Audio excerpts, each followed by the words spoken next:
കേരളത്തിന്റെ 64 കലകളിൽ ഒന്നാണ് വില്ലടിച്ചാമ്പാട്ട്. തിരുവനന്തപുരത്തിന്റെ സ്വന്തം കലയായിട്ടാണ് ഇതിനെ കണക്കാക്കുന്നത്. വളരെ പ്രാചീനമായ ഈ കലയിലൂടെ കാലഘട്ടത്തിന്റെ വിഷയങ്ങളെ സമൂഹത്തിന് മുൻപിലെത്തിക്കുക എന്നതാണ് ഇതിന്റെ ലക്ഷ്യം. തളർന്ന മനസ്സുകൾക്ക് ലളിതമായ ശൈലിയിലൂടെ ഓജസ്സും തേജസ്സുമേകാൻ ഇത്തരം കലകൾക്ക് സാധിക്കും. അതെ, നമ്മുടെ നാട്ടിലുമെത്തി ഇക്കൂട്ടർ. ചെമ്പകപ്പൂമേനിയാണ് ചന്ദനത്തളിലാസലളിതം, ചന്ദ്രോദയത്തിന്റെ കാന്തിയാണ് അവൾ, ചാരുറ്റ താരുണ്യ രാഗമാണ്. ചെമ്പകപ്പൂമേനിയാണ് ചന്ദനത്തളിലാസലളിതം, ചന്ദ്രോദയത്തിന്റെ കാന്തിയാണ് അവൾ, ചാരുറ്റ താരുണ്യ രാഗമാണ്. ചെമ്പകപ്പൂമേനിയാണ് ചന്ദനത്തളിലാസലളിതം, ചന്ദ്രോദയത്തിന്റെ കാന്തിയാണ് അവൾ, ചാരുറ്റ താരുണ്യ രാഗമാണ്. അന്നൊരു നാള് പാത്തുമോള് ഉമ്മയരികിൽ നിന്നു കൊഞ്ചി നിൽക്കുന്നൊരാശയാണ് പൂപ്പുന്നാര പൂമാര കാഴ്ച കാണാൻ. ചെമ്പകപ്പൂമേനിയാണ്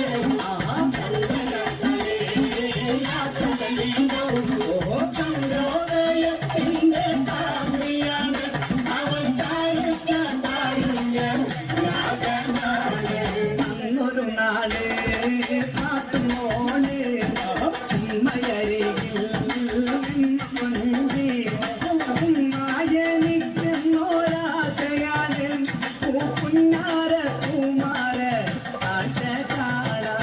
ചെമ്പകപ്പൂമേനിയാണ് ചന്ദനത്തളിലാസലളിതം, ചന്ദ്രോദയത്തിന്റെ കാന്തിയാണ് അവൾ, ചാരുറ്റ താരുണ്യ രാഗമാണ്.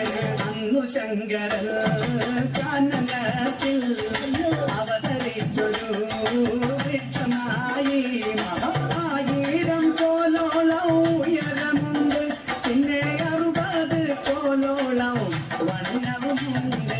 ചെമ്പകപ്പൂമേനിയാണ് ചന്ദനത്തളിലാസലളിതം, ചന്ദ്രോദയത്തിന്റെ കാന്തിയാണ് അവൾ, ചാരുറ്റ താരുണ്യ രാഗമാണ്.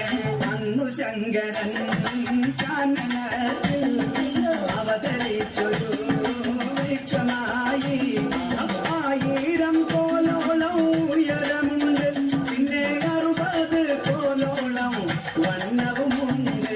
ചെമ്പകപ്പൂമേനിയാണ് ചന്ദനത്തളിലാസലളിതം, ചന്ദ്രോദയത്തിന്റെ കാന്തിയാണ് അവൾ, ചാരുറ്റ താരുണ്യ രാഗമാണ്. 10,000 കുങ്കുമുളച്ചു കുങ്കിലം തൊടും പത്രജാലകം, കളിട്ടു നിൽക്കുന്ന ചില്ലതോറും മലർ ചാരുറ്റ പൂങ്കുല ജാലരമ്യം.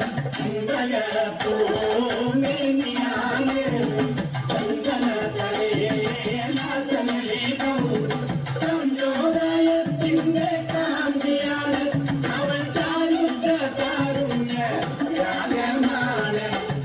ചെമ്പകപ്പൂമേനിയാണ് ചന്ദനത്തളിലാസലളിതം, ചന്ദ്രോദയത്തിന്റെ കാന്തിയാണ് അവൾ, ചാരുറ്റ താരുണ്യ രാഗമാണ്. ചെമ്പകപ്പൂമേനിയാണ് ചന്ദനത്തളിലാസലളിതം.